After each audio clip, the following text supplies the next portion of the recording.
हमारी आज की कहानी धनतेरस, धनवंतरी और यमराज का दीपक के बारे में है। एक समय भगवान विष्णु मृत्यु लोक में विचरण करने के लिए आ रहे थे। लक्ष्मी जी ने भी साथ चलने का आग्रह किया। विष्णु जी बोले कि यदि मैं जो बात कहूं वैसे ही मानो तो चलो। लक्ष्मी जी ने स्वीकार किया और विष्णु जी लक्ष्मी जी सहित भूमंडल पर आए। कुछ देर बाद एक स्थान पर भगवान विष्णु जी लक्ष्मी जी से बोले कि जब तक मैं ना आऊं तुम यहाँ ठहरो। मैं दक्षिण दिशा की ओर जा रहा हूं, लेकिन तुम उधर मत देखना। विष्णु जी के जाने पर लक्ष्मी जी को कौतुक उत्पन्न हुआ कि आखिर दक्षिण दिशा में ऐसा क्या है जो मुझे मना किया गया है, और भगवान स्वयं दक्षिण में क्यों गए। कोई रहस्य जरूर है। लक्ष्मी जी से रहा न गया। जैसे ही भगवान ने राह पकड़ी वैसे ही लक्ष्मी जी भी पीछे पीछे चल पड़ी। कुछ ही दूर पर उन्हें एक सरसों का खेत दिखाई दिया। वे उस खेत की तरफ चल पड़ी। लक्ष्मी जी सरसों की शोभा से इतनी मुग्ध हो गई और उन्होंने सरसों के फूल तोड़कर अपना श्रृंगार किया। फिर वह आगे चल पड़ी। आगे गन्ने का खेत खड़ा था। लक्ष्मी जी ने 4 गन्ने लिए और रस चूसने लगी। उसी क्षण विष्णु जी वहां पहुंच गए और यह सब देखकर लक्ष्मी जी पर नाराज होकर लक्ष्मी जी को श्राप दिया कि मैंने तुम्हें इधर आने को मना किया था, पर तुम नहीं मानी और यह किसान की चोरी का अपराध कर बैठी। अब तुम इस अपराध की सजा के रूप में उस किसान की 12 वर्ष तक सेवा करो। ऐसा कहकर भगवान उन्हें छोड़कर क्षीर सागर चले गए। लक्ष्मी जी किसान के घर रहने लगी। वह किसान अति दरिद्र था। एक दिन लक्ष्मी जी ने किसान की पत्नी से कहा कि तुम पहले स्नान करके इसके बाद मेरे द्वारा बनाई गई इस देवी लक्ष्मी की मूर्ति का पूजन करो। तुम उसके बाद ही रसोई बनाना। ऐसा करने से तुम्हारी हर मनोकामना पूरी होगी। किसान की पत्नी ने लक्ष्मी जी के आदेशानुसार ही किया। पूजा के प्रभाव और लक्ष्मी की कृपा से किसान का घर दूसरे ही दिन अन्न, धन, रत्न, स्वर्ण आदि से भर गया और लक्ष्मी जी से जगमग होने लगा। धीरे धीरे किसान की सारी दरिद्रता दूर हो गई। लक्ष्मी ने किसान को धन धान्य से पूर्ण कर दिया। किसान के 12 वर्ष बड़े आनंद से कट गए। तत्पश्चात 12 वर्ष के बाद लक्ष्मी जी जाने के लिए तैयार हुई। विष्णु जी लक्ष्मी जी को लेने आए। अब तो किसान और उसका परिवार यह मानने लगा था कि उनकी गरीबी दूर करने वाली वही है। इसलिए किसान ने उन्हें भेजने से इनकार कर दिया। लक्ष्मी भी बिना किसान की मर्जी वहां से जाने को तैयार ना थी। तब विष्णु जी ने एक चतुराई की। विष्णु जी जिस दिन लक्ष्मी जी को लेने आए थे उस दिन वारुणी पर्व था। अतः किसान को वारुणी पर्व का महत्व समझाते हुए भगवान ने कहा कि तुम परिवार सहित गंगा में जाकर स्नान करो और इन कोडियों को भी जल में छोड़ देना। जब तक तुम नहीं लौटोगे तब तक मैं लक्ष्मी जी को नहीं ले जाऊंगा। लक्ष्मी जी ने किसान को 4 कोडियां गंगा में देने को दी। किसान ने वैसा ही किया। वह सब परिवार गंगा स्नान के लिए चला गया। जैसे ही वह गंगा में कौडियां डालने लगा, उसी समय गंगा में से 4 हाथ निकले और वे कौडियां ले ली। तब किसान को आश्चर्य हुआ कि वह तो कोई देवी है। तब किसान ने गंगा जी से पूछा कि माता, इस चार भुजाएं किसकी हैं? गंगा बोली, हे किसान, वे चारों हाथ मेरे ही थे। तूने जो कोडियां भेंट दी हैं वे किसकी दी हुई हैं? किसान ने कहा कि मेरे घर जो स्त्री आई है उन्होंने ही दी हैं। इस पर गंगा जी बोली कि तुम्हारे घर जो स्त्री आई है वह साक्षात लक्ष्मी है और पुरुष भगवान विष्णु हैं। तुम लक्ष्मी को जाने मत देना, नहीं तो तुम पुनः निर्धन हो जाओगे। यह सुन किसान घर लौट आया। वहां लक्ष्मी जी और विष्णु भगवान जाने को तैयार बैठे थे। किसान ने लक्ष्मी जी का आंचल पकड़ा और बोला, माता, मैं आपको जाने नहीं दूंगा। तब भगवान ने किसान से कहा कि इन्हें कौन जाने देता है, परंतु ये तो चंचला हैं, कहीं ठहरती ही नहीं। इनको बड़े बड़े नहीं रोक सके। इनको मेरा श्राप था जो 12 वर्ष से तुम्हारी सेवा कर रही थी। तुम्हारी 12 वर्ष की सेवा का समय पूरा हो चुका है। किसान हठपूर्वक बोला कि नहीं, अब मैं लक्ष्मी जी को नहीं जाने दूंगा। तुम इस पृथ्वी से कोई दूसरी स्त्री ले जाओ। तब लक्ष्मी जी ने कहा कि किसान, तुम मुझे रोकना चाहते हो तो मैं जैसे कह रही हूं तुम वैसा ही करो। कल तेरस है, मैं तुम्हारे लिए धनतेरस मनाऊंगी। तुम कल घर को लीप पोत कर स्वच्छ करना। रात्रि में घी का दीपक जलाकर रखना और सायंकाल मेरा पूजन करना और एक तांबे के कलश में रुपया भरकर मेरे निमित्त रखना।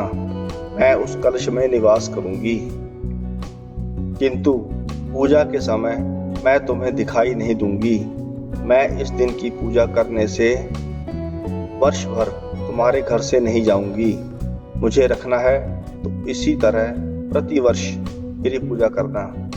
यह कहकर वे दीपकों के प्रकाश के साथ 10 दिशाओं में फैल गई और भगवान देखते ही रह गए। अगले दिन किसान ने लक्ष्मी जी के कथा अनुसार पूजन किया। उसका घर धन धान्य से पूर्ण हो गया। इसी भांति वह हर वर्ष तेरस के दिन लक्ष्मी जी की पूजा करने लगा। धार्मिक और ऐतिहासिक दृष्टि से भी इस दिन का विशेष महत्व है। शास्त्रों में इस बारे में कहा गया है कि जिन परिवारों में धनतेरस के दिन यमराज को निमित्त दीप दान किया जाता है वहां अकाल मृत्यु नहीं होती। घरों में दीपावली की सजावट भी आज से ही प्रारंभ हो जाती है। इस दिन घरों को स्वच्छ कर, लीप पोत कर, चौक रंगोली बना, सायंकाल के समय दीपक जलाकर लक्ष्मी जी का आवाहन किया जाता है। इस दिन पुराने बर्तनों को बदलना व नए बर्तन खरीदना शुभ माना गया है। इस दिन चांदी के बर्तन खरीदने से तो अत्यधिक पुण्य लाभ प्राप्त होता है। इस दिन हल जुती मिट्टी को दूध में भिगोकर उसमें सेमर की शाखा डालकर लगातार 3 बार अपने शरीर पर फेरना तथा कुमकुम लगाना चाहिए। कार्तिक स्नान करके प्रदोष काल में घाट, गौशाला, कुआं, बावली, मंदिर आदि स्थानों पर 3 दिन तक दीपक जलाना चाहिए। तुला राशि के सूर्य में चतुर्दशी व अमावस की संध्या को जलती लकड़ी की मशाल से पितरों का मार्ग प्रशस्त करना चाहिए। यह त्योहार दीपावली आने की पूर्व सूचना देता है। हमारे देश में सर्वाधिक धूमधाम से मनाए जाने वाले त्योहार दीपावली का प्रारंभ धनतेरस से ही हो जाता है। इसी दिन घरों की लिपाई पुताई प्रारंभ कर देते हैं। दीपावली के लिए विविध वस्तुओं की खरीद आज की जाती है। इस दिन कोई किसी को अपनी वस्तु उधार नहीं देता। इसके उपलक्ष्य में बाजारों से नए बर्तन, वस्त्र, दीपावली पूजन हेतु लक्ष्मी गणेश, खिलौने, खील बताशे तथा सोने चांदी के जेवर आदि भी खरीदे जाते हैं। जैन आगम में धनतेरस को धन्यतेरस या ध्यान तेरस भी कहते हैं। भगवान महावीर इस दिन तीसरे और चौथे ध्यान में जाने के लिए योग निरोध के लिए चले गए थे। 3 दिन के ध्यान के बाद योग निरोध करते हुए दीपावली के दिन निर्वाण को प्राप्त हुए। तभी से यह दिन धन्यतेरस के नाम से प्रसिद्ध हुआ। यम का दीपक। धनतेरस के दिन वैदिक देवता यमराज का पूजन किया जाता है। पूरे वर्ष में यही मात्र एक वह दिन है जब मृत्यु के देवता यमराज की पूजा की जाती है। धनतेरस की शाम घर के बाहर मुख्य द्वार पर और आंगन में दीप जलाने की प्रथा भी है। इस प्रथा के पीछे एक लोक कथा है। कथा के अनुसार किसी समय एक राजा था जिनका नाम हेम था। दैव कृपा से उन्हें पुत्र रत्न की प्राप्ति हुई। ज्योतिषियों ने जब बालक की कुंडली बनाई तो पता चला कि जिस दिन बालक का विवाह होगा उसके ठीक 4 दिन के बाद वह मृत्यु को प्राप्त होगा। राजा इस बात को जानकर बहुत दुखी हुआ और उसने राजकुमार को ऐसी जगह पर भेज दिया जहां किसी स्त्री की परछाई भी ना पड़े। देवयोग से एक दिन एक राजकुमारी उधर से गुजरी और दोनों एक दूसरे को देखकर मोहित हो गए और उन्होंने गंधर्व विवाह कर लिया। विवाह के पश्चात विधि का विधान सामने आया और विवाह के 4 दिन बाद यमदूत उस राजकुमार के प्राण लेने आ पहुंचे। जब यमदूत राजकुमार के प्राण ले जा रहे थे उस वक्त उसकी नवविवाहिता पत्नी का विलाप सुनकर उनका हृदय भी द्रवित हो उठा, परंतु विधि के विधान के अनुसार उन्हें अपना कार्य करना पड़ा। राजकुमार को जब यमदूत ले जा रहे थे उसी समय उनमें से एक यम ने देवता से विनती की कि हे यमराज, क्या कोई ऐसा उपाय नहीं है जिससे मनुष्य अकाल मृत्यु से मुक्त हो जाए। दूत के इस प्रकार अनुरोध करने से यम देवता बोले कि हे दूत, अकाल मृत्यु तो कर्म की गति है। इससे मुक्ति का एक आसान तरीका मैं तुम्हें बताता हूँ। कार्तिक कृष्ण पक्ष की त्रयोदशी रात को जो प्राणी मेरे नाम से पूजन करके दीपमाला दक्षिण दिशा की ओर भेंट करता है उसे अकाल मृत्यु का भय नहीं रहता। यही कारण है कि लोग इस दिन घर से बाहर दक्षिण दिशा की ओर दीप जलाकर रखते हैं। यह पूजा दिन में नहीं की जाती अपितु रात्रि होते समय यमराज के निमित्त एक दीपक जलाया जाता है। इस दिन यम के लिए आटे का दीपक बनाकर घर के मुख्य द्वार पर रखा जाता है। इस दीप को यमदीवा अर्थात यमराज का दीपक कहा जाता है। रात को घर की स्त्रियां दीपक में तेल डालकर नई रुई की बत्ती बनाकर 4 बत्तियां जलाती हैं। दीपक की बत्ती दक्षिण दिशा की ओर रखनी चाहिए। जल, रोली, फूल, चावल, गुड़, नैवेद्य आदि सहित दीपक जलाकर स्त्रियां यम का पूजन करती हैं। चूंकि यह दीपक मृत्यु के नियंत्रक देव यमराज के निमित्त जलाया जाता है, अतः दीपक जलाते समय पूर्ण श्रद्धा से उन्हें नमन तो करें ही, इसके साथ ही यह प्रार्थना भी करें कि वह आपके परिवार पर दया दृष्टि बनाए रखें और किसी की अकाल मृत्यु ना हो। धन्वंतरी जयंती। भगवान धन्वंतरी हिंदू धर्म में मान्य देवताओं में से एक हैं। भगवान धन्वंतरी आयुर्वेदिक जगत के प्रणेता और वैदिक शास्त्र के देवता माने जाते हैं। भारतीय पौराणिक दृष्टि से धनतेरस को स्वास्थ्य के देवता धन्वंतरी का दिवस माना जाता है। धन्वंतरी आरोग्य, सेहत, आयु और तेज के आराध्य देवता हैं। धनतेरस के दिन उनसे प्रार्थना की जाती है कि वे समस्त जगत को निरोग कर मानव समाज को दीर्घायु प्रदान करें। जब देवता एवं दैत्यों के सम्मिलित प्रयास के शांत हो जाने पर समुद्र मंथन स्वयं क्षीर सागर शाही कर रहे थे, उसके बाद हलाहल, कामधेनु, ऐरावत, उच्चश्रवा अश्व, अप्सराएं, कौस्तुभमणि, वारुणी, महाशंख, कल्पवृक्ष, चंद्रमा, लक्ष्मी और कदली वृक्ष उससे प्रकट हो चुके थे। अंत में हाथ में अमृतपूर्ण स्वर्ण कलश लिए श्याम वर्ण चतुर्भुज भगवान धन्वंतरी प्रकट हुए। आज ही अर्थात धनतेरस के दिन आयुर्वेदिक चिकित्सा पद्धति के जन्मदाता धन्वंतरी वैद्य समुद्र से अमृत कलश लेकर प्रकट हुए थे। इसलिए धनतेरस को धन्वंतरी जयंती भी कहते हैं। अमृत वितरण के पश्चात देवराज इंद्र की प्रार्थना पर भगवान धन्वंतरी ने देव वैद्य का पद स्वीकार कर लिया। अमरावती उनका निवास बनी। जब कालक्रम से पृथ्वी पर मनुष्य रोगों से अत्यंत पीड़ित हो गए, उस समय प्रजापति इंद्र ने धन्वंतरी जी से इसके निदान के लिए प्रार्थना की।